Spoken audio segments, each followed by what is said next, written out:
আজকে সন্ধ্যেবেলা একটা চটপট চিকেন স্ন্যাক্স বানিয়ে ফেলো তো দেখি। তার জন্য ময়দার মধ্যে চিনি, লবণ, সাদা তেল আর জোয়ান দিয়ে ভালো করে ময়াম দিয়ে অল্প অল্প জল দিয়ে ময়দাটা মেখে একটা ডো বানিয়ে রেখে দেবো। এবার স্টাফিং বানানোর জন্য মাংসের পিসের মধ্যে লবণ আর একটু সামান্য হলুদ দিয়ে এটা সেদ্ধ করে নেব। ততক্ষণে পেঁয়াজ, টমেটো, আদা, লঙ্কা, রসুন কেটে নিয়েছি। এবার পেস্ট বানানোর জন্য আদা, কাঁচা লঙ্কা, রসুন আর টমেটো আর একটু পেঁয়াজ দিয়ে এটা পেস্ট বানিয়ে রেখে দেবো। আর একদিকে মাংসটা সেদ্ধ হয়ে গেলে এটা হাতের সাহায্যে এইভাবেই ঠিক ছাড়িয়ে নেব। এবার কড়াইয়ে তেল দিয়ে তেল গরম হলে তার মধ্যে ফোড়নে জিরে, তার উপর পেঁয়াজ কুচি, টমেটো কুচি একটু নাড়াচাড়া করে নিয়ে সেই পেস্টটা দিয়ে দেব। এবার সেটাও একটু নাড়াচাড়া করে নিয়ে তার মধ্যে একে একে লবণ, চিনি, লঙ্কা গুঁড়ো, জিরে গুঁড়ো, ধনে গুঁড়ো, একটু টমেটো সস, হলুদ গুঁড়ো দিয়ে একটু নাড়াচাড়া করে কষানো হয়ে গেলে তার মধ্যে চিকেনটা দিয়ে একটু নাড়াচাড়া করে নেবে। এবার তার মধ্যে 1 চামচ সয়া সস আর চিলি সস দিয়ে একটু নাড়াচাড়া করে নিয়ে দুটো ম্যাশ করে রাখা সেদ্ধ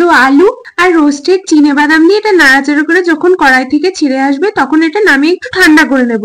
নাও, সব ঝামেলা শেষ। এবার ময়দাটা একটু মেখে নিয়ে সেখান থেকে লেচি কেটে তেল দিয়ে বেলে একটা ছুরি বা চাকুর সাহায্যে এইভাবে মাঝখান দিয়ে কেটে, আর আমি এখানে সিঙ্গারার মতো শেপ দেওয়ার চেষ্টা করেছি, তোমরা চাইলে অন্য কিছু শেপও দিতে পারো। এইভাবেই যখন সবগুলো রেডি করা হয়ে যাবে এবার আর কি গরম তেলে এপিট ওপিট লাল করে ভেজে নামিয়ে নিয়েই চায়ের সাথে গরম গরম পরিবেশন করো এই চিকেন স্ন্যাক্সটা। আর ভিডিওটা ভালো লাগে লাইক, কমেন্ট, শেয়ার, সাবস্ক্রাইব করে দিও, নাহলে রেসিপিগুলো তো মিস হয়ে যাবে।